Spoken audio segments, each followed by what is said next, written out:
amakuru yiwe naya twebwe ntitubizi ntitwabimenye, ariko twumvise ko bamushyingiye afite inda hagati y'amezi 4 n'amezi 6. Ese Imana ubu bukwe irabwemera? Uru rugo rwabo Imana izaruha umugisha? Ngira ngo rero niba ufite akanya nibyo koko ngiye kugarukaho muri iki kiganiro. Ni ubutumwa busanzwe, ariko ntabwo ari ubutumwa Imana iduhaye ngo tubahe, ahubwo ni ugusubiza bimwe mu nshuti zacu n'abavandimwe mwagiye mubaza, kandi twishimiye kubibasubiza mu kuri no mu mwuka, ariko nta jambo riva mu muhanuzi kame mu rurimi utarugaraguye karindwi. Umva ubukwe Imana yemera ubwaribwo. Mbisubiremo, umuhungu n'umukobwa cyo ni kimwe. Ntabwo Imana yemera abatinganyi ngo yemere umukobwa ku mukobwa cyangwa yemere umugabo ku mugabo. Ubukwe ikintu cya mbere bushingiraho Imana yemera umuhungu umukobwa, ubwo ni abantu babiri badahuje ibitsina. Cyo ni icya mbere. Kabiri, ipeti ihita Imana ibaha rya kabiri mu bukwe. Nubishobora ubwo ni amahirwe yawe. Kuba umuhungu ari imanzi, kuba umuhungu ari imanzi, umukobwa akaba isugi, ubwo ni ipeti rya kabiri mu rugo cyangwa se mu bukwe. Ni principe z'Imana na Bibiliya ishobora kugenderaho, nanjye nagenderaho. Bibiliya ikavuga ngo urwo rugo rwiswe ijuru rito, cyangwa rugahabwa umugisha w'ingo, cyangwa ubwo bukwe bukaba bwera, cyangwa ubwo bukwe bukaba ari ubw'abantu bubaha Imana. Iryo ni ipeti rya kabiri. Ipeti rya gatatu rishobora kuranga ubu bukwe, kuba aba bantu ari abakirisitu, kuko harimo n'abapagani bakora ubukwe. Kuba aba bantu ari abakirisitu bizera Yesu nk'umwami n'umukiza w'ubugingo bwabo, umuhungu akaba abyemera uko, n'umukobwa akaba abyemera uko. Ubu bukwe iryo ni ipeti rya kangahe? Rya gatatu, rishobora guhesha umugisha ubukwe bwanyu. Ngira ngo icyo kintu uri kucyumva, iki kintu uri kucyumva, kuko ubukwe ni bwinshi. Icya kane, kuba aba bantu barabatijwe mu mazi menshi bose, kuko harimo n'abavuze ngo Idirisi Bibi ngo ntabwo yabatijwe mu mazi menshi. Ntabwo nigeze nkurikirana irangamimerere ry'agakiza ke, ariko nta nubwo nanone ndi umuntu ujejwe kujya gucukumbura aho umuntu yabatijwe n'abamubatije. Ahubwo icyo twabonye ni ubukwe twese, kandi twarabwishimiye. Zikoma amaso y'umubiri by'umwuka, birebwa n'amaso y'imwembu nijoro. Kuba rero ipeti rya kane, waba ubatije mu mazi menshi uri umukobwa warageze ikirenge mu cya Kristo, waba ubatije mu mazi menshi uri umuhungu ukaba warageze ikirenge mu cya Kristo, biraguha avantage, biguhe avareri yuko Kristo nanone ipeti rya kane ari burishyire mu rugo rwawe, aguha umugisha w'urugo rwiza, w'urugo rwiza. Amen. Icyo nacyo ni kimwe gishobora kuba cyaranga ubuzima bwiza bw'urugo rwawe, kuko hari igihe umumizirima ashakana n'umurokore, hari igihe umupagani ashakana n'umukirisitu. Biraba, ariko hari ikiba gitakaye, hari icyo mutakaje. Uko Bibiliya igenda ibivuga, hari ikiba gitakaye, hari ikiba kivuyemo, hari ikiba nyine gicomotse. Noneho rero ipeti rya kane, rya gatanu, ipeti rya gatanu rishobora gutuma urugo rwanyu rwaba rwubatse kandi rukaba rwubakitse mu buzima murimo, muri kujoyoninga cyangwa se musangiye, cyangwa se mu buzima muri gufatanya life y'ubuzima. Nuko uko muri babiri ikindi kintu mugomba kuba mwujuje cyangwa se mufise, wabaye mutagifite urumva nabwo umuntu abatakaje. Ni ikihe rero cya gatanu? Nuko aba bantu bashobora kuba umwe yaba umugore undi akaba umugabo. Wari igihe umuzana avameda akaba ari umugore, apremida akaba ari umugabo, apremida akaba ari umugabo, avameda akaba yari umugore. Ni ukuvuga rero kuba aba bantu umwe yagenda mu murongo wo kumenya ngo ndakara ko mubura, ndakabavu ko mu magufa, kandi ndumufasha ndi umufasha. Ijambo umufasha shyiraho akantu. Ijambo umufasha ni umufasha, ni ibintu ugiye gufasha kugira ngo iyo bavuze depanaje bakavuga ngo finance, bakavuga ngo twarose ubufasha, ni ahantu ibikorwa biba byari biri gukorwa ariko hakaza ubufasha, noneho bikarushirizaho kuba byiza no kuba bikeye, noneho bikagera ku ntego byagombye kugeraho. Uyu mufasha aje kugufasha iki? Icya mbere ni ukukugeza mu ijuru. Azagufasha mu buryo bwose kugira ngo ubone ijuru, agufashe mu buryo bwose kugira ngo iterambere riboneke, agufashe kugira ngo ube ufite ubufasha nyine mu byo ukeneye nk'umugabo. Noneho naza rero ntabwo umufasha akaba umutwe w'urugo, bihita bitangira kuba ikiburaburyo. Ni jenda n'uburinganire, ariko ubu buringanire mu buryo bwo kuzuzanya ni ukumenya opozisiyo urimo, ni ukumenya aho uri kurira kava cyangwa aho kavarinze, kugira ngo ibi bintu birushirizeho kukubera umugisha no kuba byiza. Muri aya mapeti rero ubwo mutumye yenda se ngaruka kuri iki kintu bari kuvuga kuri Dorokasi Vestine, nicyo ubwo gitumye nondeka bino bintu kugira ngo mwumve ubukwe Imana yemera n'ubukwe Imana itemera, n'ubukwe Imana itemera. Kuko noneho rero uraza gusanga n'ipeti rya gatandatu nuko aba bantu baba bahuje ubumuntu, ntiyisange muri karitsiye y'Ubuhutu ndi ngo yisange mu y'Ubututsi, ntiyisange muri karitsiye y'Amahera undi yisange muri karitsiye itari ay'Amahera, ntiyisange mu buzima bw'uko yize undi atarize. Noneho ibi bintu byose irindi peti riza kubijera no kubiyobora no kubyubaka ni urukundo. Kuba uvize ubugingo bwe ko bwazabona Imana, kuba nawe yaba ari kuviza ubugingo bwawe ko bwazabona Imana. Tugaruke rero, niba rero Vestina, uyu Vestine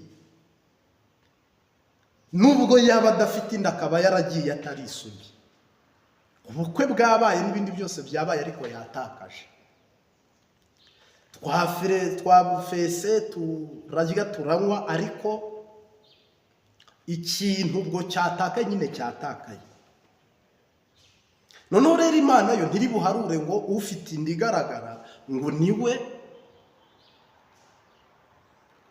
ukoze ubukwe bubi, ufite inda itagaragara we yakoze ubukwe. Upfa kuba bwabuki nawe waraburiye, ubwo ibigeragezo bindi bisangire na mwene so. Mungu asifiwe sana. Bisangire na mwene so. Chinara Rwanda ribarikiwe. Niba rero Vestine yarashatse afite inda, agashaka Idrisse Déby, uyu nguyu wo muri Burkina Faso, yarabanje kwirongorera hirya no hino bimwe by'abasore, yarazanye n'umugore bagatandukana nkuko bivugwa ariko simbizi, umwe akaba atari imanzi undi atari isugi. Ubwo bukwe ku Mana yo hasigaye Mana mbabarira, nta kindi. Ana ndibwire ngo ndihana bisubireho, ndihana nacitswe, oya, hasigaye kimwe cyo kuvuga ngo Mana mbabarira. Naho ubukwe, ubwo bukwe ntabwo ari ubukwe bw'abamarayika, oya, ni ubukwe bw'amafaranga. Buno niyo mpamvu uzasanga ufite amafaranga wese mu buryo bw'umubiri bwitwa ko yagize ubukwe bwiza, ariko ubukwe bwiza ni ubwatashywe n'abamarayika. Iyo harimo abamarayika rero hazamo Mwuka Wera mu buryo butandukanye. Buno bukwe bwo muri siyanse rero ntabwo ari bwo twe dupimiramo ubukwe Imana yemera cyangwa Imana itemera. Ubukwe bwo muri siyanse, muri viziyo, ni Vewiti, ni Range Rover, ni Barabasi. Ubwo tugahita tubwita ubukwe bwiza. Niba akuyemo inda 3 cyangwa 4 cyangwa 5, ibyo ntibikureba, ntunabizi, ubwo urabwita ubukwe bwiza. Ariko ku Mana wasanga atari bwiza. Noneho hari ubundi bukwe bw'umworo uri hasi w'umukene, ariko wagiye mu buryo bwiza. Yasengeye umugabo nawe aramusengera, ntabwo ari business, si amafaranga, ntabwo ari bimwe bavuga ngo tugomba kugabana 50 kuri 50. Oya, we yagiriye ubuntu n'Imana, si ibyo twese twiha, ni ubuntu Imana igirira undi. noneho rero uyu muntu agiriwe ubuntu n'Imana, umwe aza ari imanzi undi ari isugi, ariko ni aboro. Imana ibaha umugisha w'abahungu n'abakobwa batazavamo diyabeti, batazavamo hepatite n'ibindi za prostate n'ibindi b'abadayimoni bazanye ibigwari, ibyorezo, amageragezwa n'ayandi bitari bya bindi. Umugabo hari bubone kubwo amafaranga menshi afite atarongora umugore umwe, akagira umugore w'isezerano babana mu nzu, ariko akagira uwakodeshereza mu Kibenga cyangwa Kinindo cyangwa muri Asiatique cyangwa ku Gisenyi cyangwa Musanze cyangwa Muhanga cyangwa Nyarutarama cyangwa Kibagabaga cyangwa muri Niboyi, ibintu nk'ibyo. Noneho rero uze gusanga buno bukwe isura ishusho yabo diferanse Imana yo mu bukwe ibireba mu myaka 30. Ese koko Vestine yaratwite inda, yagiye gusezerana atwite? Ese koko nibyo bintu abantu babimbajije bishingiye ku bantu bakoze inkuru ngo Vestine yagiye kurongorwa afite inda, asezeranwa afite inda, ngo ntaho ataniye n'abandi. Yavuye mu itorero ngo bamuhagaritse ngo kubera inda. Abapasitoro bo muri ADPR ngo banze gutaha ubukwe bwa Vestine ngo kubera ngo ntibajya inyuma y'umuntu ushyingiwe afite inda. Ese koko ibi bintu ni ukuri ni ikinyoma? Ngira ngo mu kanya k'iminota mikeya tugiye gusobanura iki kintu. Harimo abakimbajije, ariko ngiye kugisobanura mu buryo bubangutse kandi ngira ngo uri bubashe gutahura. Vestine yigeze ataka amahembe mu biganiro, ndetse na Dorcas mugenzi we, ko haba hari ababateza amahembe mu kiganiro cyashize. Buno rero tubonye amavideo acicikana ngo afite inda yatwite amezi. Reka mbwira abantu, ndi umunyamasengesho, ndi umuhanuzi, ndi umwigisha, ndi umwungeri. Reka mbwira abantu ibi bikurikira, yenda ntaranabandanya bitangemo itangazo ngo wanga amazimwe abantu wahabona ubwo. Reka tubireke, iyo ni n'imigani y'abapagani. Niba Vestine tureke na Vestine, ese pasiteri yemerewe gusezeranya umuntu ufite inda? Patiri yemerewe gusezeranya umuntu ufite inda? Twibaze iki kintu, tureke n'ibya Vestine, dusipoze ko nawe byakubaho, nanjye byambaho, nubwo abagabo badatwita barayitera, ariko mugasezerana ku Mana. Imana yo ntiri bubare umugore ko atwite ngo inanirwe kubara umugabo wayimuteye yenda bagiye gusezerana. Ibyo ni ibintu kamemu bikora hakurya no hakuno, ntabwo wabitwarira mu gisate kimwe cy'umuhanda, ahubwo bigenda hose mu byerekezo byose. Noneho rero nanjye ndagaruka kuri iki kiyago, subiza aba bantu muri ubu buryo. Vestine kuba yashakwa atwite, yatewe inda, n'undi muntu bari wese akaba yashakwa atwite, yatewe inda, ibyo bibaho kenshi, twama tubibona byashyitse. Ese Imana yemera ko umuntu asezeranwa afite inda? Ese Imana ubukwe yemera n'ubuhe? Kuko hari n'ubukwe Imana itemera. Rwose hari ubukwe Imana itemera. Ese ubu bukwe bwa Vestine Imana yarabwemeye cyangwa irabwemera? Uko nabibajijwe. Noneho rero reka tubiyageho mu minota mikeya nk'iya serefi, ariko subize muri bimwe nabajijwe. Umwe ati Marite, ubu bukwe Vestine aratwite, ese buriya bukwe Imana irabwemera? Ubu bukwe Imana igeze ibwemera bwa Vestine nk'umuhanuzi urabivugaho iki? Ese koko yari afite inda y'amezi angahe? Uri mu Rwanda uramuzi, mwarasenganye, ni umupanikote, uri umupanikote kuri ADPR Muhoza mu karere ka Musanze. Vestine amakuru yanyu no mu gusaza, noneho Imana ikareba n'uwo munsi n'ahazaza. Twebwe tureba iby'uwo munsi gusa. Ubu mwese mwabonye biriya, ariko bikurikira ntabyo mushobora kuba muri kureba. Niyo mpamvu rero nujya gukopara, kereka wasenze Imana ikaguhishurira.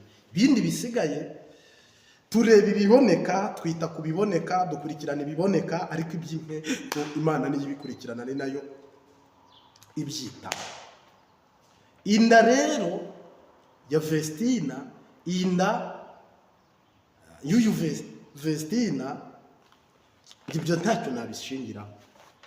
Cyo nemera n'amasezerano leta yabagirishije, cyo nemera n'amasezerano abapasiteri babagirishije, ibindi niba barabikoze barihanye, ibindi niba babeshyerwa urubanza ruri kubabeshye, ibindi tumwifurije urugo rwiza n'ubuzima bwiza ndetse n'amahoro n'umugisha biva ku Mana. Ntabwo rero nk'umuhanuzi ndi buhagare ngo yego yaratwite cyangwa ngo yego satwite, ngo yego yagize ubukwe bwiza, ngo oya yagize ubukwe bubi.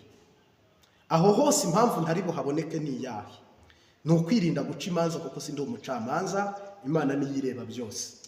Ahubwo nagaya nk'abapentekote batamushyigikiye, kuko Bibiliya ngo nivunitse muyitware ku bitugu, kandi Bibiliya ikavuga ngo icyamuzanye niyo ntama yazimiye. Vestina rero n'umuryango we n'inshuti ze n'abakunzi be, ngira ngo ntabwo ari ibintu nahagararaho ngo mvuge ngo ni byiza cyangwa ni bibi, ngo birera cyangwa birirabura. Ahubwo navuga ngo n'ubuntu Imana yamugiriye, ariko tutazi, kuko bamwe bavuga ko yaba yarakurikiye amafaranga, kandi koko uyu mugabo yarayamweretse, waje kwimura umuryango we akawuzana i Kigali, akabagurira inzu, akabagurira imodoka, akabaha ubuzima nk'abana bavukaga mu ntara ruguru, bafite ababyeyi b'abapeyeza nkanjye aha, cyangwa n'undi uwo ari we wese wavukiye mu cyaro mu buryo busanzwe. Ariko sori, nanone hari igihe wakumva nanone mvuze nabi, ariko ururimi nyine ni inyama mbi, ariko nanone ikaba n'inyama nziza twakwisegura ku muntu uwo ari wese muri iki kiganiro dukoze. Navuga rero ngo bandi bati yamukurikiyeho amahera, ariko afite imyaka myinshi, ntibanganye imyaka, ntibanganye iminsi, ntibanganye amezi, niyo mahitamo ye, asanga n'abajyanama be barabimuhitiyemo. Bandi bati umugabo azasaza, umugore asigara akiri muto yarongorwe n'abandi. Ni nk'uko n'uyu mugabo yaba yararongoye abandi bakobwa bose mu gihe cye, uyu nawe ari umunyeshuri muri pirimeri, akarongora uwo ashaka, umuhisi n'umugenzi. Ubwo rero ntabwo mvuze kandi nanone ngo bizabaho, wasanga bitazanaho Vestina azakizwa, akihangana, agakomeza, akarongorwa, byaba bigeze igihe uyu atakibishoboye, undi akihangana nk'uko yabyemeye mu mategeko yenda n'imbere y'Imana, simbizi imbere y'Imana ibyo yemeye. Twe twabonye ibyo yemeye mu bantu, ariko ibyo yemeye imbere y'Imana ntabyo nzi. Rero navuga ngo ahazaza he hamenwa n'Imana, ntabwo ari twe tuhamenya, kandi ahazaza he hagakurikiranwa n'Imana, ntabwo ari twebwe. Amajambo menshi avamo ibicumuro cyangwa inyanduruko y'ibyaha. Reka tuvuge ngo tumwifurize ubuzima bwiza n'urugo rwiza, ibisigaye nabyo umukama umwami abiroranye. Ciao ciao, shalom shalom. Rero turabakunda, ariko igisubizo nicyo. Niba ushaka kuzakora ubukwe, uzuza zira principe uzazigendereho. Niba warabukoze byaranze, ihane. Byaranze ukabukora byakuguyeho, ihane. Niba hari ibitaragenze neza ibubafu cyangwa ibumoso, ihane. Nta yandi mahitamo usigaranye. Ibisigaye nabyo umukama guma biroranye mu izina ry'Umunyanazareti. Amen. Mugire ibihe byiza n'umugisha. Ciao ciao, shalom shalom.